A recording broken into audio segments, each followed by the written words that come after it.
Sure, that'd be great. Thank you. Policies for second read. Second read policy. Policy IHBB, programs for gifted and talented students. This is updated. We had a brief policy prior to this, but we've updated it. We did have some input from GEA. There was about 8 or 9 questions. I can read those questions if you want.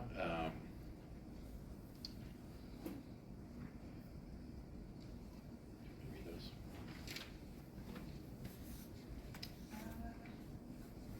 Doesn't matter to me. I will read the questions. What criteria are being used to identify students? What programs are in place to support these learner needs? Who is responsible for overseeing student progress in these programs? How is student progress in these programs being monitored? Are these students deemed meeting competency for performing at grade level standards, or are they expected to perform at a higher level to be meeting competency as a gifted student? What does the definition of unique academic, artistic, and athletic potential mean? Will there be a standard assessment used to identify exceptional learners that will need to be saved and tracked, similar to what we do in Title I? Will this be done every trimester to identify students who are gifted and talented, who will be teaching the gifted and talented? So those are questions that we don't have a lot of answers to. We haven't decided that we are moving forward with a program necessarily for gifted and talented, but using things in the classroom to extend learning. We have extended learning opportunities for our high school students, looking to hopefully reach down into the middle school at some point to start extended learning opportunities as well, but have not identified anything beyond that at this moment.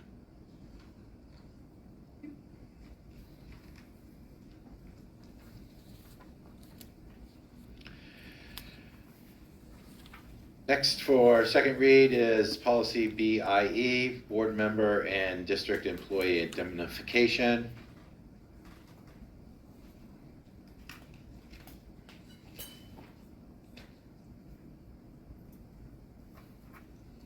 And last is policy JBAB, transgender non-binary students.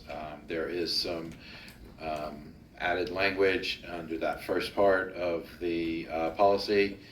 We did have some input as well, or questions from GEA. On the first page under number 2, we think we should add the word advocate next to outside provider, so it would read a possible outside provider or advocate who can assist. Also in number 3 on the second page, it remains a written plan will be developed. It says a written plan will be developed. This is the only place the word is used. We think should, bolded, should be used to stay consistent throughout the policy. GEA also met with me, concerned about using the word should and wondering if we are setting learners up if they are not using the proper pronoun, and possibly looking for people that may do that on purpose, I'll say. And that's it for first or second read policies. Start with IHBB.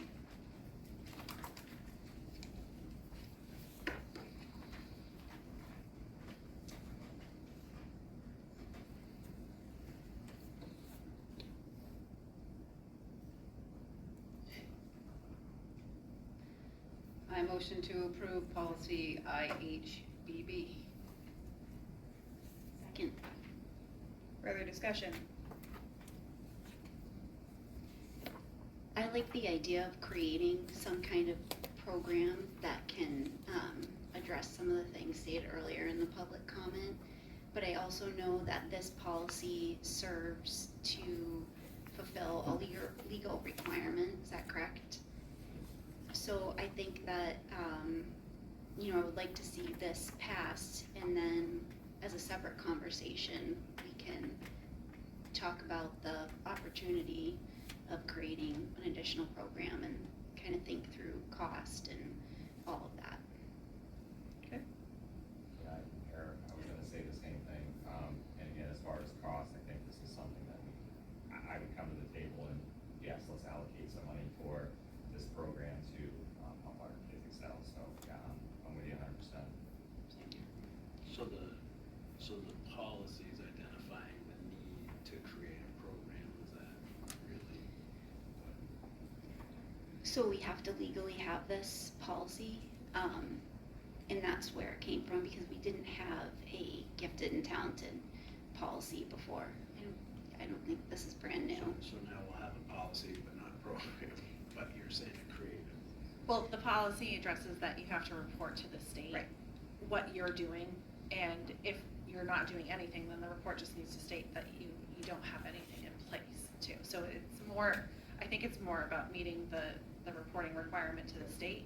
But then, to Nicole's point and the person from the public that spoke, I think it creates that opportunity to talk about what kind of programming do we want to have, and it's not, as the speaker said earlier, not an overnight decision, and I would imagine that you involve different stakeholders and things like that to drive whatever plan, and by building, and it's a bigger project than just a tonight project. Yeah, that's what I was trying to understand. Yeah. So it would be budgeted for and staffed and created outside of the board. Right, it would have to go through those processes and then come to the board for approval through the budget process, and depending on what that looked like. And again, I don't know what that looks like at this point. So we're really just voting on the policy. Correct. But maybe make a comment if we agree with the need for the program, which I concur.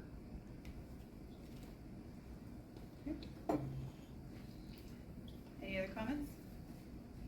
The only thing I'd like to state for a program, and I'm not against a program, but I want to just state that if we are considering gifted and talented, and I've done a lot of research based off of the feedback we've had from public comments last spring and here, is that we need to be clear on how we're going to identify our students as gifted and talented, and I think that top 20% is not a good measure.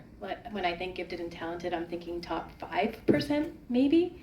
I do think that we do provide as a district extended learning opportunities, which I think this kind of memorializes that if you're an advocate and you work with your teachers and your administrators, you can provide different pathways for your students.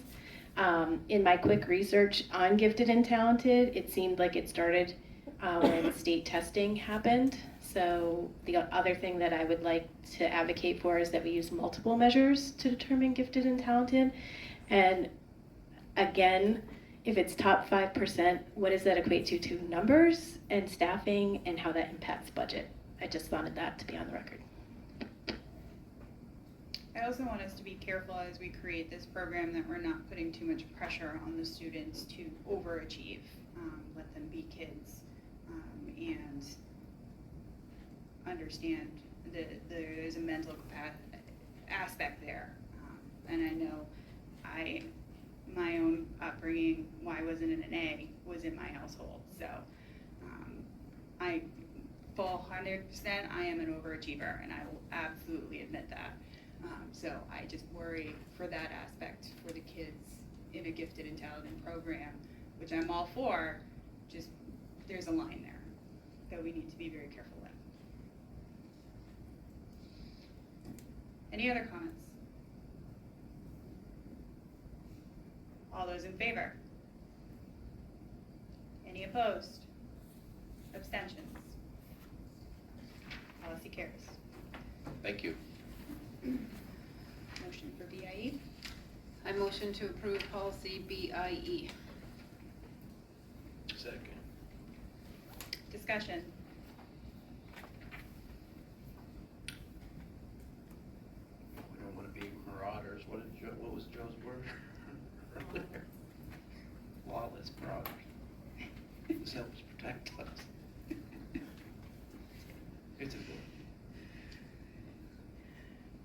All those in favor? Any opposed? Abstentions? BIE carries. All right. JBAB.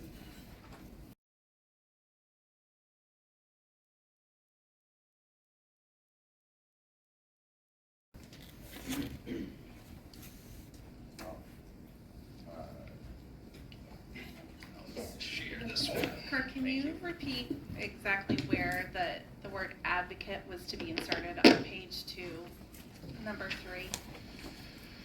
On first page, under number 2, we think we should add the word advocate next to outside provider, so it would read, and possibly outside providers or advocates who can assist.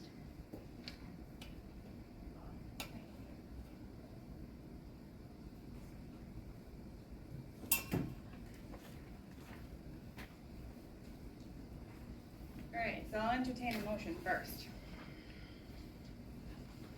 I will make a motion to approve policy JBAB with the added language in red, but also to keep the original language of biological sex and not the gender assigned at birth language.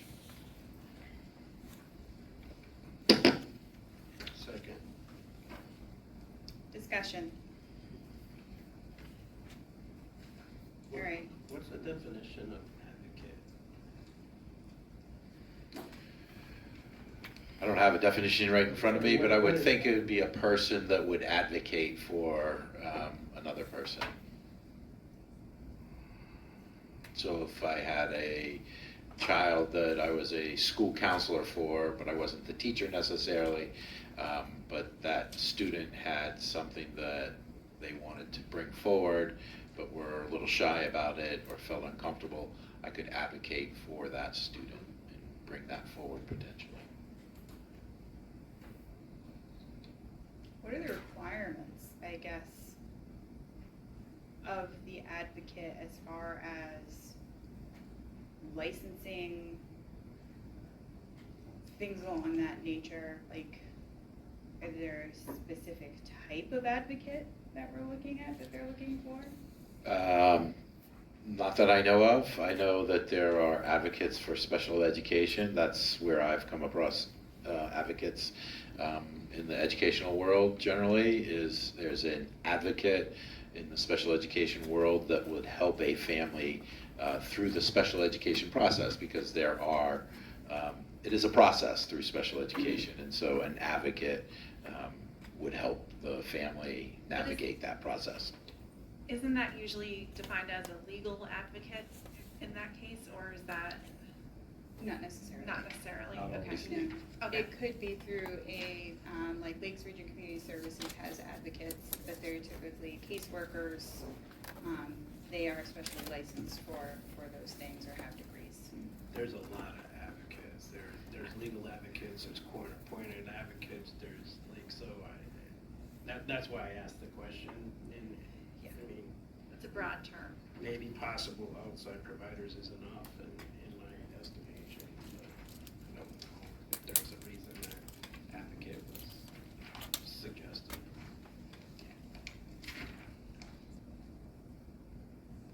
And then, I'm sorry, I missed the second part they requested. On number 3, on the second page, it is written as,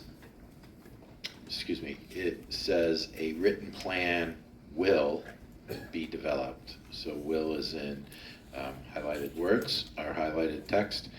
This is the only place the word will is used. We think should, in bold language, should be used to stay consistent throughout the policy. Takes away the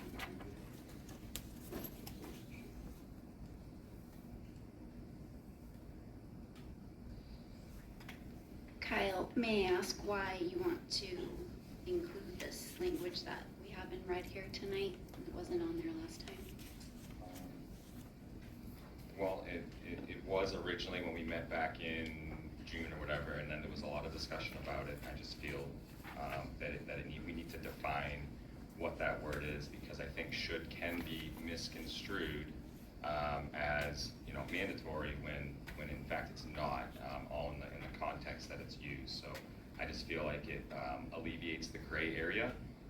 And, you know, I guess I've heard that the GEA's concern, I know others have brought it up as well, as far as, you know, if we don't make them use the preferred pronouns, then, you know, people can take advantage of that. I disagree, because I think there's a difference between someone not addressing the pronouns because they have a, you know, a profound belief that it violates something that they believe, versus bullying. I think there's a difference there, and I think that we can, as mature adults, you know, that we can delineate between the two. I guess the scenario would be, you know, someone demanding to be called by pronouns and someone say, hey, listen, I'm not going to, versus a scenario where it's like, you know, you know, they're actually picking on them, they're bullying them. And I know in the plan, we have an anti-discrimination plan, and we did add in the deliberate misuse in a derogatory manner. And I think when you take it to those lengths, then yes, that's bullying. I don't condone that at all. But I do want to make it very clear that this is not a mandate on someone, and I think the word should can be misconstrued in that manner. So I just think defining it this way, I think it takes all the gray out of it, and so I do, per the motion, would like to see it remain in there. Because this was what was published on the website. I thought this was the second read with the red language in it, so I just wanted to be clear. So that's what I'm bringing up, is that during first read, this language was not in there, and then it was added for second read. And what I also want to point out is that we had a meeting that lasted several hours to go through each thing and voted on all the sentences basically in this policy. Excuse me. And in that evening, we decided that we were not going to have that in there as a board.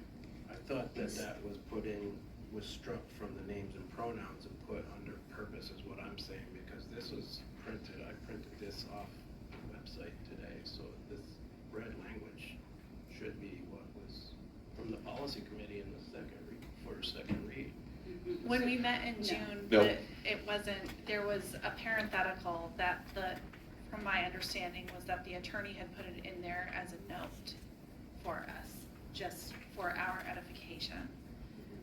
And that is why we took it out, is that. We did take it out. We did take that out. I don't think So it was this- ever even intended to be there, it was just a site, yeah. Correct, from the attorney. Per the attorney, the recommendation was to have it in the policy. During the last time that we discussed it, we had opted not to include it because it was felt that should was in there, and it was self-explanatory that you should. However, like Kyle pointed out with the discrimination, that if you're using it in a derogatory manner, yes, there would be some sort of conversation going on about how we're interacting with other people in general.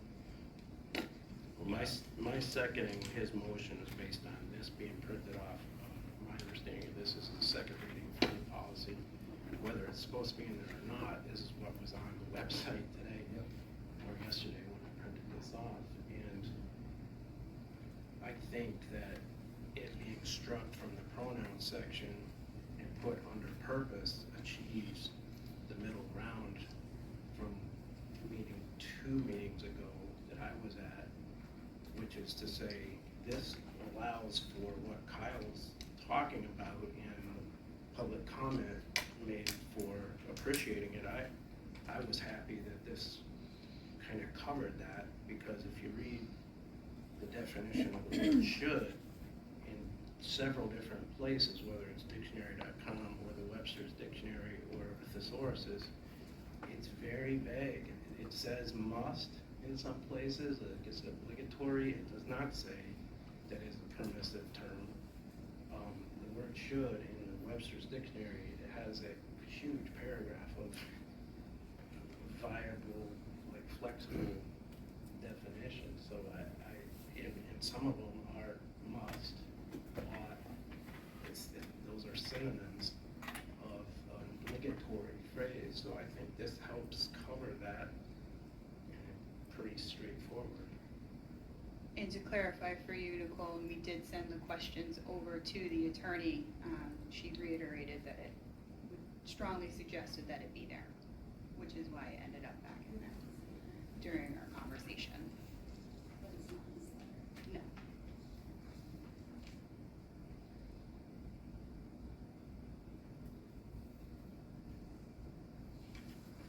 But just to clarify, that's why it's there in red. And I want to say that, like, if we as a board set policies that have language like this, saying should does not mean shall, we're basically creating wiggle room, and we're, in a sense, supporting a student to be victimized, especially when these students have the most mental health concerns. So I think that we lead by example, and we need to not add that sentence in. I do not agree with that.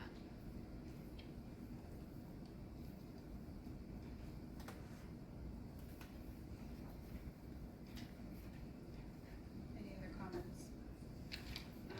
Under second page, number 3 there, we said written plan will be developed. You want that to say should? GEA's your. That was just feedback from GEA. So after the first read, we always send the policies off to GEA prior to coming for a second read to get their input. And that was feedback from GEA. See, that to me makes it consistent to say that the word will is absolute, where should, if it's gonna be permissive. I would like that to be absolute. So that talks about a difference, that's about developing a plan, so that's why it was will, because I think, had thought that we should be. That's an obligatory, and that we Right. will make a plan, and I think that's, otherwise, to Nicole's point, then everywhere it says should, you have to say must, and that, I would disagree that you should compel people to do things, that you have got to have a balancing act, that life is a balancing act. Yeah, and I'm not saying we should put must. I'm just saying it can say should, and we don't need to clarify it. Clarifying it gives wiggle room for people to say, oh, it doesn't mean I have to, and I want it to come from the board that this is what we should do. See, but they don't have to, and that's the thing, like, they have that right not to. And that's what we are affirming the Constitution in that regard, and there is a freedom to speech, or to freedom to not be compelled to speech, and that's been upheld by long-standing Supreme Court cases in this country. Our country's predicated on the First Amendment, right? Without that First Amendment, none of us are probably sitting up here having the views to openly express as we see fit, right? This is a very unique country in that regard.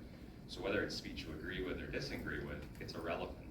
Because at some point, if government can mandate speech, at what point then does it encroach upon what you do believe, right? So we have to, it's a fundamental right. And again, I'm not condoning bullying or, and in that other anti-discrimination plan that we have, it is outlined as in a derogatory manner. So again, if we have bullying going on, that absolutely will be dealt with and not condoned. But we can't tell people what they can or they can't say. So that's just where I'm coming from on that. And I hear what you're saying, but we also had a 3-hour meeting on this policy that you called. You called the meeting. And I was happy to go through it all, but that was discussed that evening. We're on second read of this policy, and you're squeezing in this sentence that I feel has big implications to the policy. You're squeezing it in at second read. Okay, no, a couple things. First of all, that meeting was to kind of like bring all of us to the table, right, and kind of meld together some sort of policy. Out of that meeting, whether I'm correct in this thought process or not, I was thinking, okay, we've all kind of come to the table. We're going to be presented at the first read with really the first revision of the new language. Moreover, legal is saying, and they said it at that meeting, right? We came into that meeting with these words already here. Granted, they've been moved to a different clarification, but legal is saying we should put these in here. So I think not only do I believe that it's a fundamental right to have the First Amendment of free speech, but our own counsel is telling us that we need to do that, or however Nin put it, that they are really, you know, we need to put this in there. Strongly encouraging. Strongly encouraging, thank you, I couldn't recollect the word. So, again, that's why we have multiple reads of policies, because it is fluid. It's not rigid, it's not, hey, we vote once and it's not, no. We called the meeting because it, in my opinion, and I think we all agreed it needed to be discussed again. Then the process as first read, and then tonight is the second read, and I think that's the process, right? It never, at least in my mind, and again, maybe I was the only one that was thinking that coming out of that meeting that we had, that wasn't the final language, at least in my view. We very rarely have a entire board meeting for a policy, so this was out of the process. And then after that, it did go to policy committee, so I'm just clarifying that this policy has had so much special attention, and it seems like there's some language trying to get put in and changes that are being made at the last minute after we've spent a lot of time going through this. I mean, all of us together and looking at every sentence, making sure it works. No, and I hear what you're saying, but again, I was very vocal at that meeting that this needed to be in there, so I have not changed my position. I'm not trying to squeeze anything in. This came directly from council. I don't think that your understanding of the word should, I understand where you're coming from, Nicole, and that we ought to be able to say, okay, the word should means should, but you can look in this dictionary and the word should means different things based on the context, and your context here within this policy is all over the place, quite honestly, except that's why Kurt has suggested the word will, where it's absolute. But the idea that this was squeezed in, I know I'm new, but it can't have been squeezed in because it was on the second reading public posting So, for this policy. if I can just interject, because I unfortunately was not at the September meeting, but now I have my September packet right here, and so it definitely was struck in the pronoun section, and it wasn't added in at the last meeting, so it is being presented at this meeting.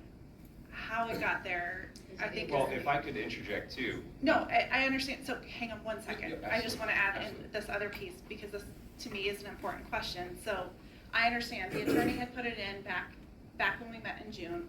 In June, we had said, that's an attorney note, and it had been struck, and so that's why in the September meeting, it appears as struck. Then it's moved to in the purpose section, but in addition to that, there's that second sentence. Can someone just clarify for me, because I don't have the email from the attorney that says, was that second sentence? It says right here, she wrote. Should, correct, but then there's the original sentence was the should does not mean shall or must, but is a permissive term. But then in addition to that, we now have nothing in this policy limits the rights of individuals under the federal or state constitutions. That hasn't been presented before tonight's iteration. So I You just are- want you are to absolutely ask correct on where that. that Yep. originated from, if someone I can think help me it clarify came that. from legal. From the legal And- counsel and when if I I had could- conversation with her. Okay. Just to back up, at our last meeting for the first read, this hadn't gone back to legal, right? This was after the first That- read that it went back to legal. That is so my was understanding. missed. Yeah, So so- now, so this would have, in my presumption, been at the first reading, had this gone to legal after our meeting that we had prior to the first read. It never went. So that was why at our first read meeting, Nan had asked, hey Kyle, can you go over it? I'm gonna put together some questions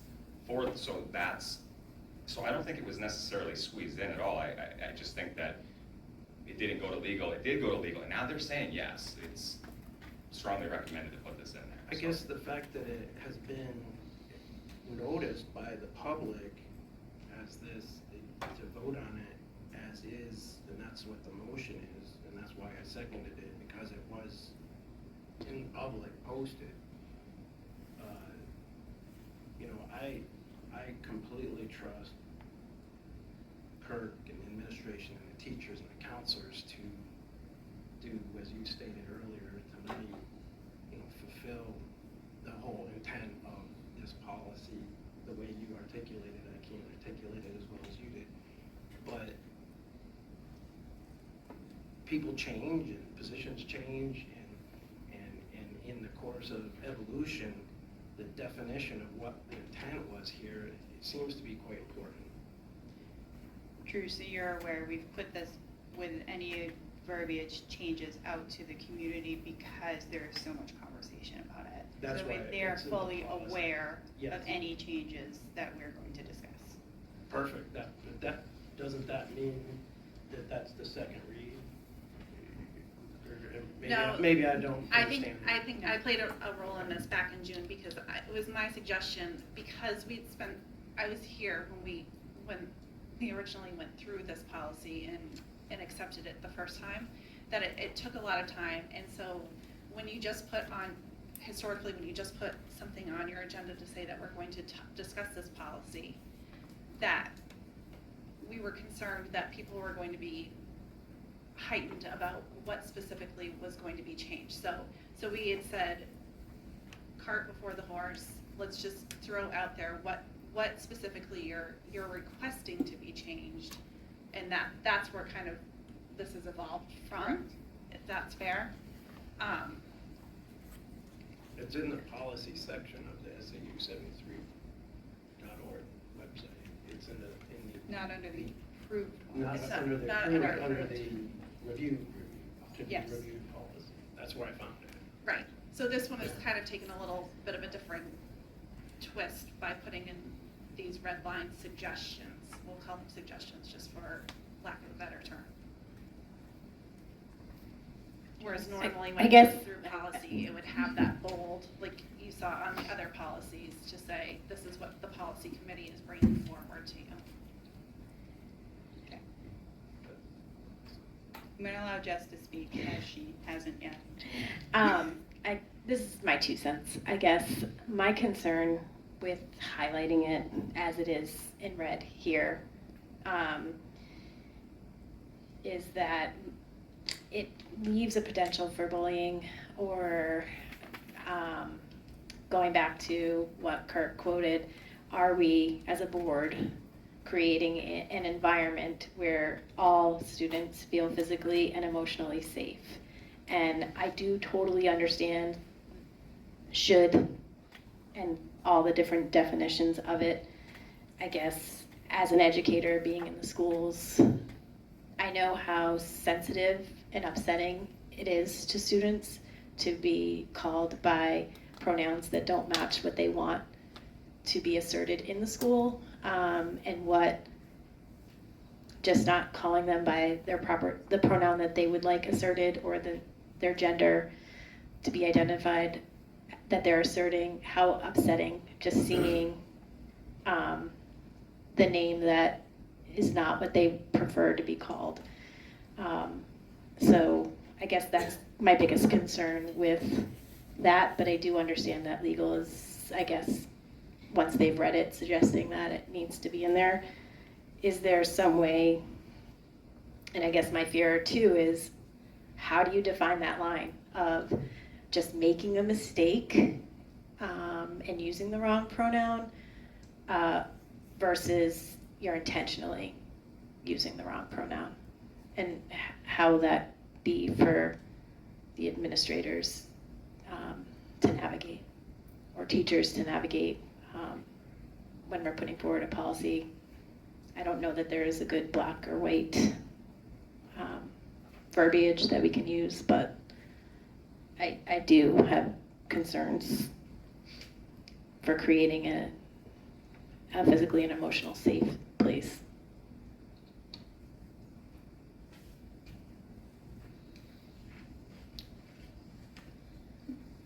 Kyle, regarding your motion, what was the second portion? The guidance, section 3, where it says, where biological sex was struck and gender assigned at birth was added, meant the motion was to keep biological sex.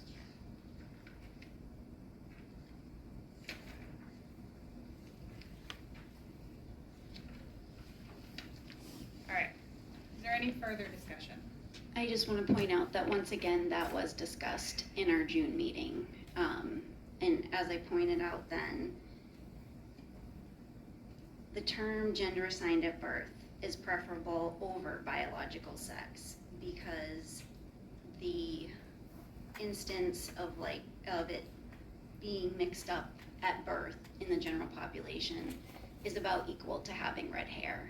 So it happens, and gender assigned at birth is a more accurate description because they do their best to assign the gender at birth. But there's also disorders of sexual development that don't necessarily fall into those neat categories. So gender assigned at birth is just a more accurate description. And that's what we had talked about in the June meeting. Thank you.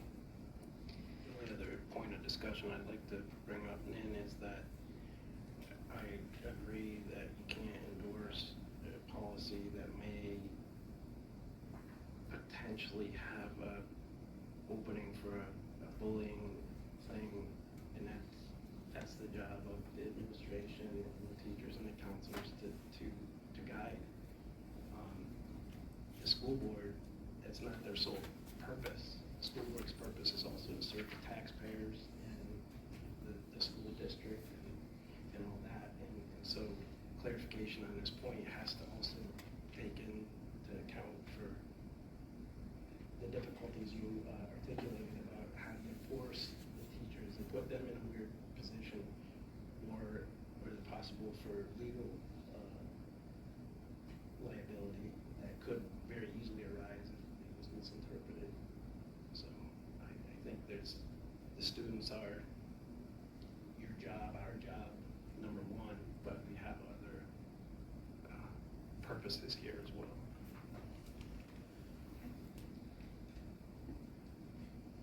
All right.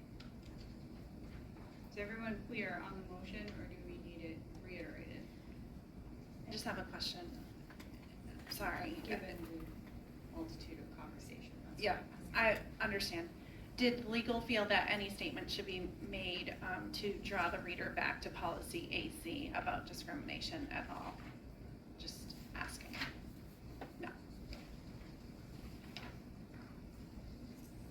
Isn't that under J? It is. Yeah. But in the context of that sentence being added right there, right next to it, to say that we understand that it limits the rights, but just as a reminder that I can't articulate myself at this point, but Does it need to be pointed out? does it need to be drawn out next to the should, to Kyle's point earlier about using it in a derogatory way? I know she didn't have a comment on that. All right, so the motion on the floor is to approve JBAB with the should terminology and with biological sex in privacy guidance, section A for privacy rather than gender assigned birth. Correct? All those in favor? All those opposed? Any abstentions? The motion does not pass. Does anyone want to make another motion? I know that there are sticking points on this. I move to approve JBAB without the two red sentences that have been added. And then adding the two edits that Kirk pointed out. Is there a second?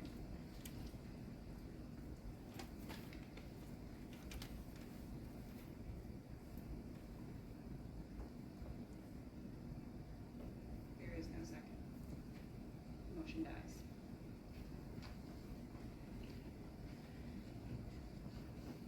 Any other motions? I'll make a motion to approve JBAB with the should definition. And even though I agree very strongly with Kyle, I would be willing to accept the gender at birth designation in order to pass this. Is there a second?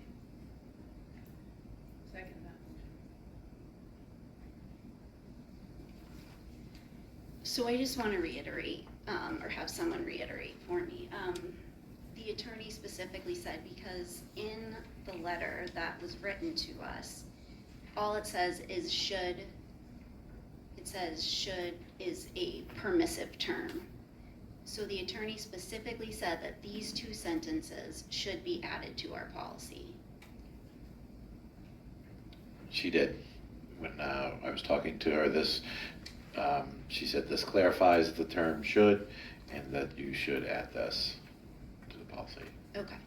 So when we look at policies, we look at them from several different perspectives. One is a legal perspective, which is very important.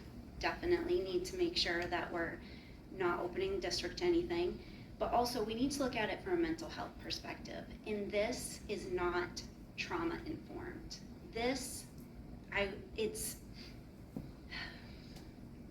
It is not supportive to our most vulnerable student population. And if you include this tonight, you're voting for that. So I just want to throw that out there.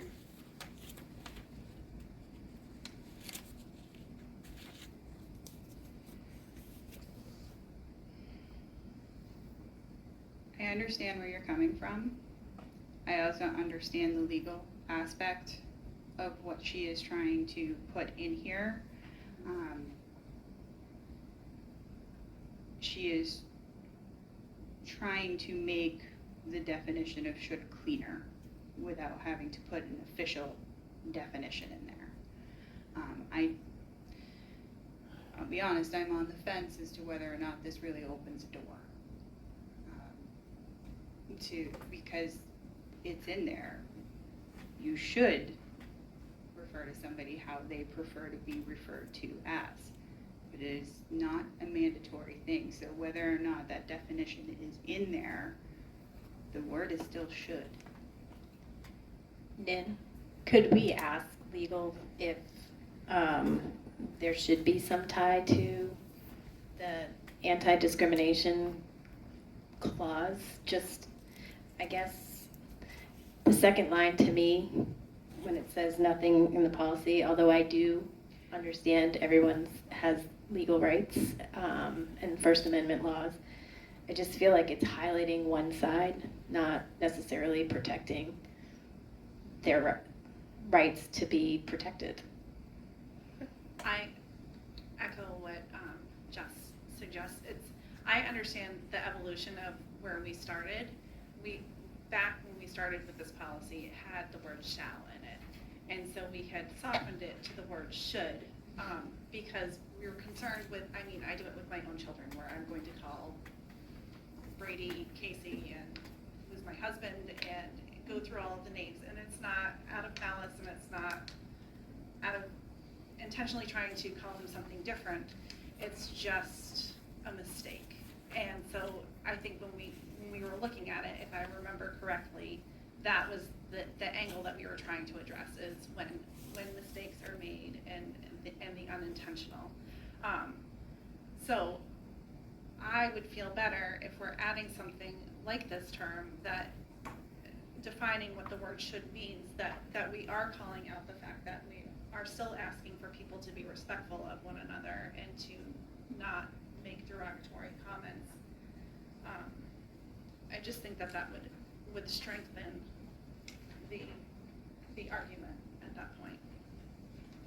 Why isn't that covered under J though, Michelle? I don't understand. I think, but J is buried further down, so if you're But it's bringing still it, in but the if you're policy. bringing it, I understand, but if you're bringing it up to the top here, then I think you should add something just to point that out, to draw the reader to that piece. I'm not necessarily suggesting it has to be long. I just feel that that second sentence is highlighting one side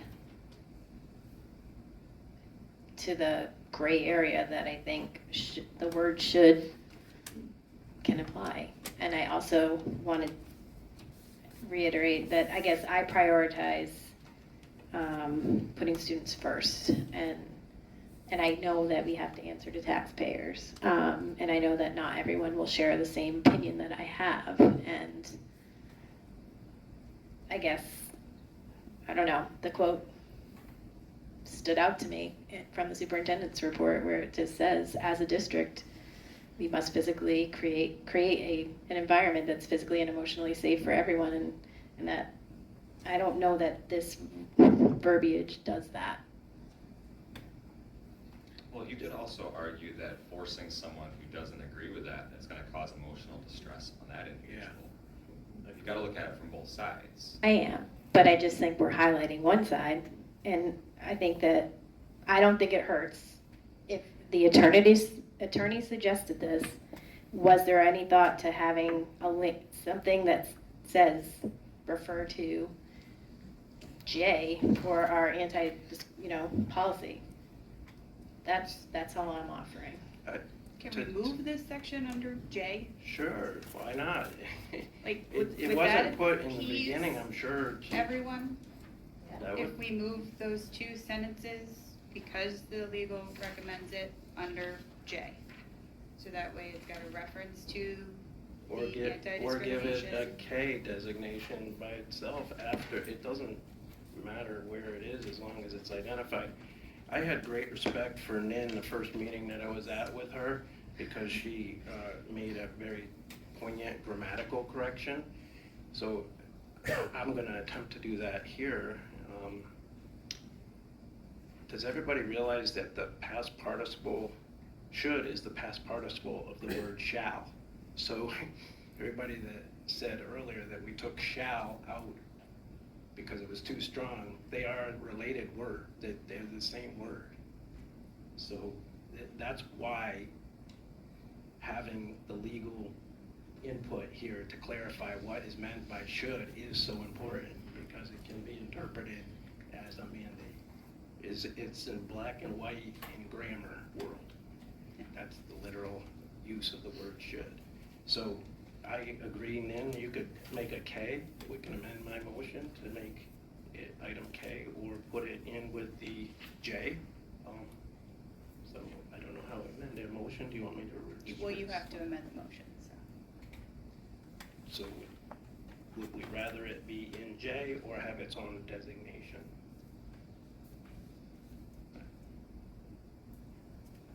From my perspective, this is not creating an emotionally safe environment, and I won't support it. I wanted it taken out from the first version of the policy, and I do not want it back included. It's not trauma-informed, and it doesn't create an emotionally safe environment for our transgender students. Michelle, would you rather it be in J or have K be its own?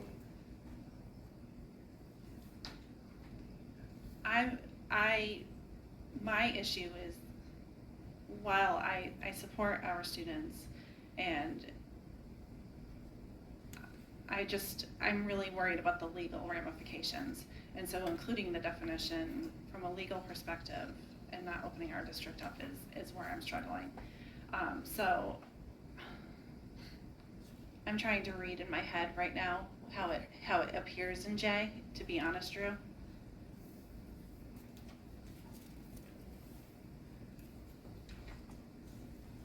Then I'll amend the motion to make it as just K, letter K, and move it from the purpose section to its own spot. Are you then making a recommendation for a title for K? Because that would need to be done also. Right, and I don't know how that gets entitled. Or the other option I would suggest is putting it under the definitions.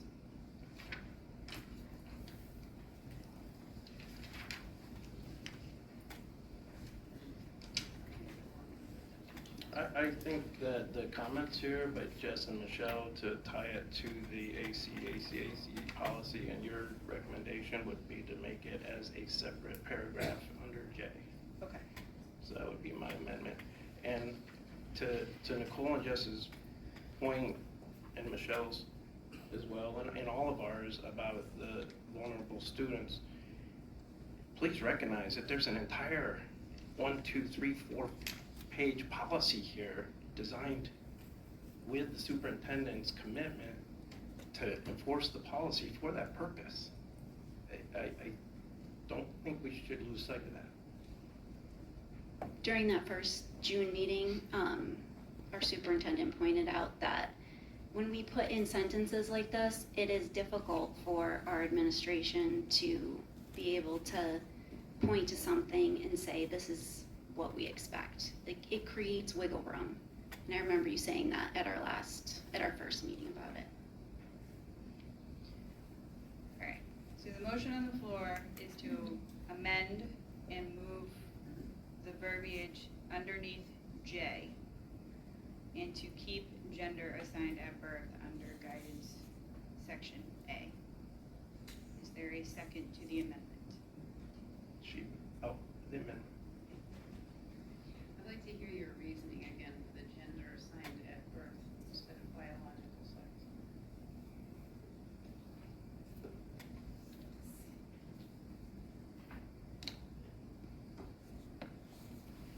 Okay, so biological sex creates murky water due to the existence of dozens of conditions that blur the lines between male and female, which occur in the general population at a prevalence of approximately equal to the chance of giving birth to twins or having red hair.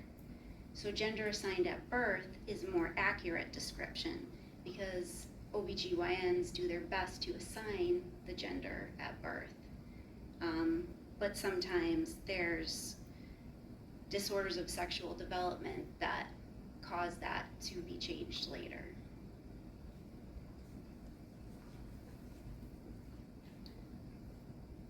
So I second the motion. I'm afraid to say this, but any further discussion?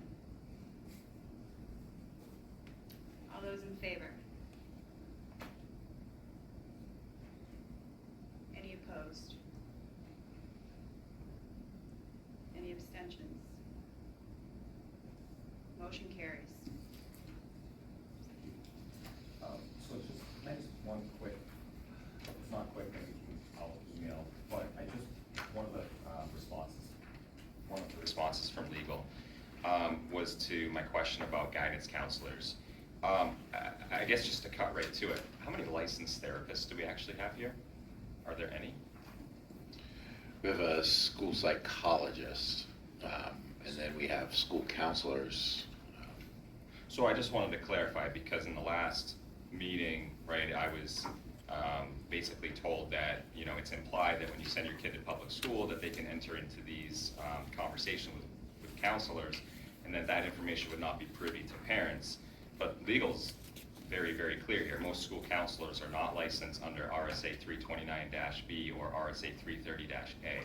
So I just wanted to, again, kind of reiterate my point from before that unless we have a licensed therapist or a psychologist, none of those other counselors can really engage in these conversations. I've read a lot. Those counselors are there for like the day-to-day things, you know, normal, typical things. Something that arises to this level, the parents need to be involved. So I just wanted to state that for the record. Again, just echoing what legal had stated. That's Okay. all. Just want to make for the record too, we're keeping number 3 on the second page under purpose as will. Right? Correct, that was not in the motion. All right, public comment.